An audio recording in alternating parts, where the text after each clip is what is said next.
Привет, друзья!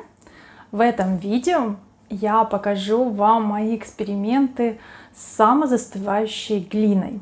То есть глиной, которая застывает на воздухе. Ее не надо запекать, то есть мы просто из нее делаем изделие и оставляем на сутки. И уже после этого его можно использовать. Эта глина предоставлена Art Express Ukraine. Вы можете посмотреть их в Instagram. Ссылочку я оставлю в описании. Друзья, что я могу сказать? Я ни разу не пользовалась такой глиной. Я, честно говоря, не знаю, как она себя ведет, как она на ощупь. И поэтому я буду ее пробовать. Сначала я просто обзор сделаю на каждую упаковку. Значит, вот это первая глина. Она довольно-таки мягкая. Вот, и даже чувствуется, какая она легкая. Что пишет производитель на упаковке? Эта глина не токсичная, изготавливается из натуральных ингредиентов, очень мягкая и липкая. В 2 раза легче папер-клея. После высыхания имеет гладкую фактуру, не шлифуется, создается ворсистая поверхность. Готовые изделия стойкие к ударам, они не бьются. Сохранять раскрытую пластику в герметично закрытой упаковке, подальше от источников тепла и света. Рекомендуется для начинающих. Я думаю, что для детей такая глина будет просто супер идеальная. Глина Ладол Премикс. Что пишет здесь производитель? Это пластика высокого качества. Представляет собой смесь Ладол и Премьер. Производитель Падика, Япония.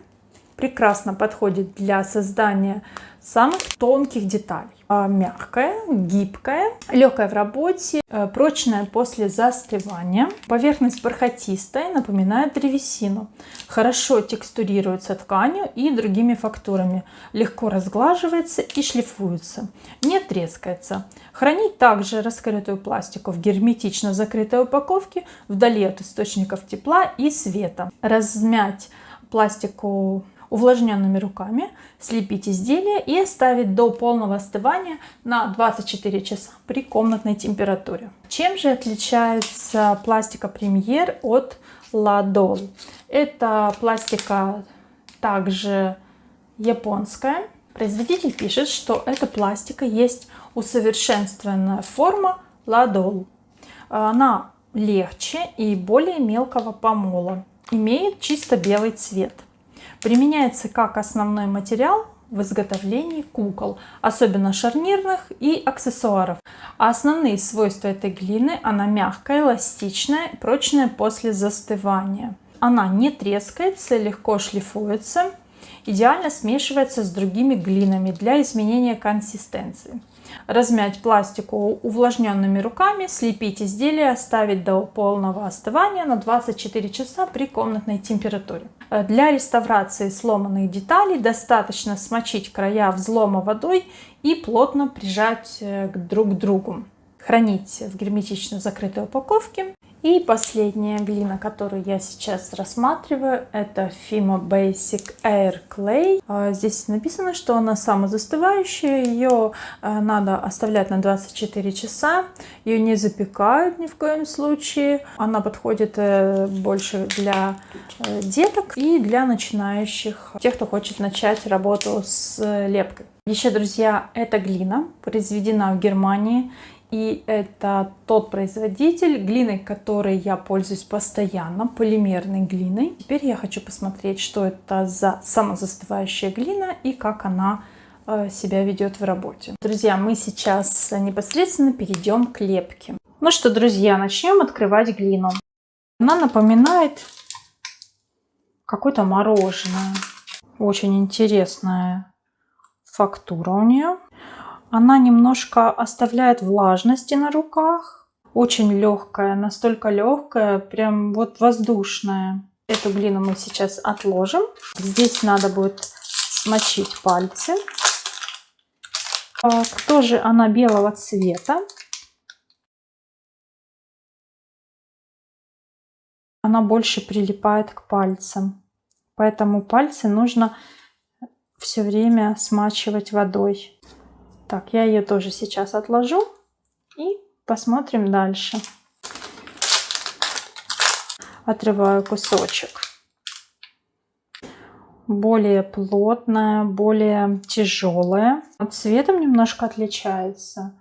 Видите, это белая, идеально белая. Это более такая немножко сероватая. Так, теперь мы попробуем Fimo Basic. Эта глина очень отличается цветом. Это отличается еще более темным цветом. Сейчас я попробую эту глину на ощупь. Она как-то распадается.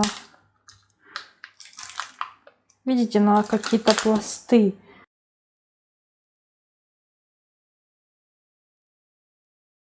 Сейчас попробуем смешать ее с краской и сухой пастелью и посмотреть, как она себя будет вести.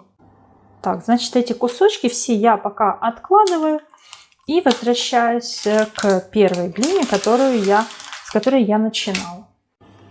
Друзья, я взяла этот кусочек, который я уже разминала, и сейчас я его смешаю с акриловой краской. И посмотрим, как эта глина покрасится. Смешиваю хорошенько до однородного цвета. И эта глина, она не подойдет для создания совсем миниатюрных изделий, потому что вы просто не сможете из нее сделать что-то мелкое. Она, видите, сразу же распадается на какие-то текстуры. Я сразу нанесла несколько красок, и сейчас я попробую ее порезать. Режется не очень хорошо. Вот видите, здесь такие волокна. Вот и теперь я тоже смешаю эти три цвета. Также я хочу попробовать, как эта глина смешивается с сухой пастелью. Я еще беру кусочек. Конечно, покупая такую глину, вы должны рассчитывать на то, что вам понадобится еще и краски, которыми вы их покрасите. Не так липнет к рукам, как с краской. Вот, друзья, тоже неплохо смешалась с сухой пастелью. Друзья, мне на ум пришло сделать только что-то типа радуги. Я не буду слишком заморачиваться сейчас, потому что нам надо проверить, как эта глина застынет и как она себя будет вести после того, как она станет уже твердой.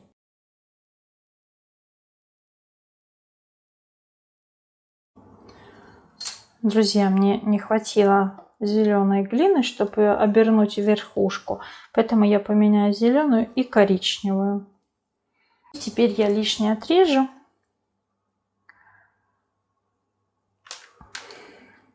Видите, очень плохо отрезается, затягивает лезвием.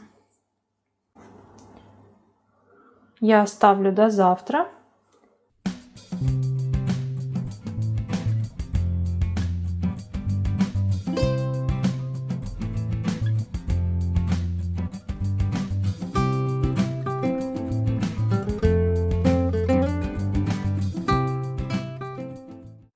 Так, друзья, напоминаю, что я использовала вот эту глину. Сделала из нее пробные такие изделия, так сказать. Посмотрим, как она будет себя вести завтра, после того, как застынет. Следующий кусочек — это премьер.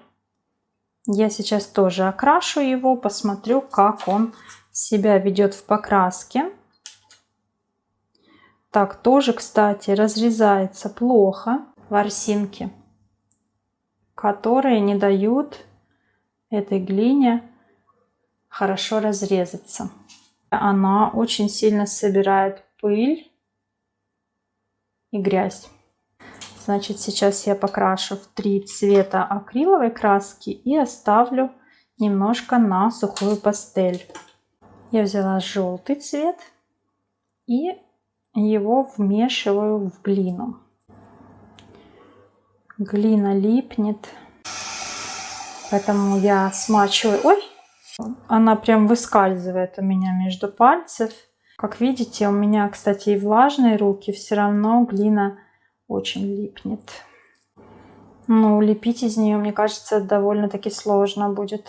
Друзья, я намешала 3 цвета. Хорошо, что я нахожусь на кухне и сразу могу мыть руки.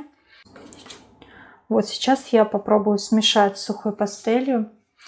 Интересно, что производитель говорит, что нужно смачивать пальцы водой. Но в то же время, когда ты смачиваешь пальцами, эта глина выскальзывает, и с ней очень сложно работать. Наверное, здесь необходим опыт, какая-то сноровка.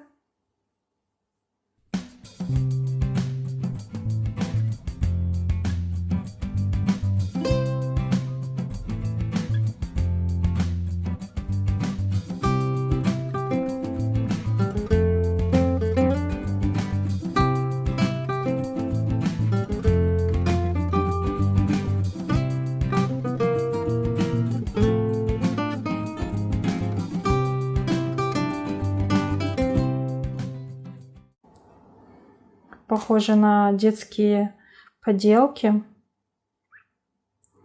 Но глина настолько мягкая, настолько липучая, что что-то сделать из нее очень сложно. Вот, поэтому я сделала такой вот странный цветок.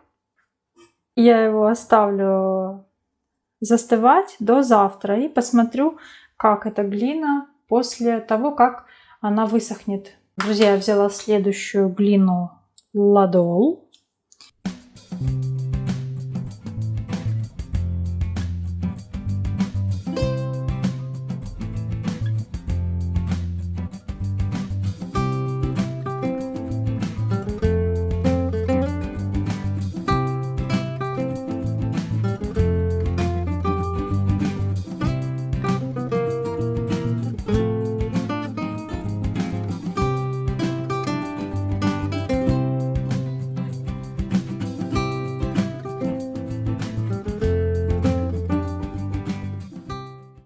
Вот, друзья, я покрасила пончик, и теперь я его оставлю застывать.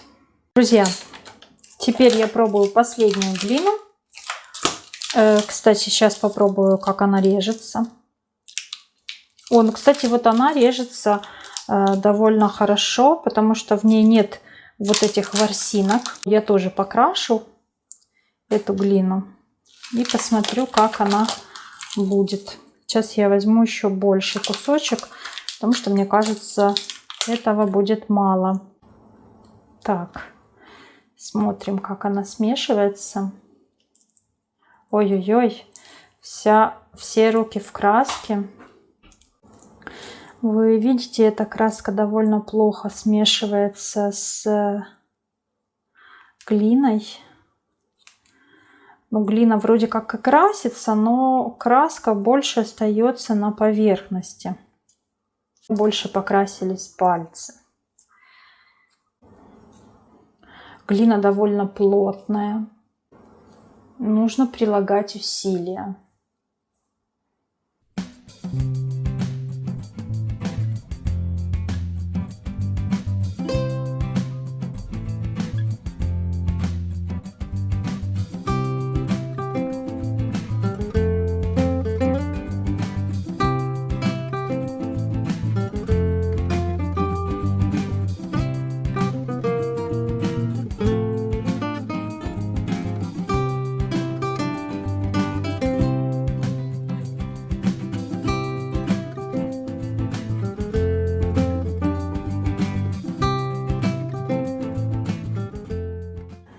Друзья, в заключении этой части видео я хочу сказать, что это был довольно интересный опыт. И завтра я посмотрю и протестирую, как. Дорогие друзья, я с результатом. Прошло 2 дня.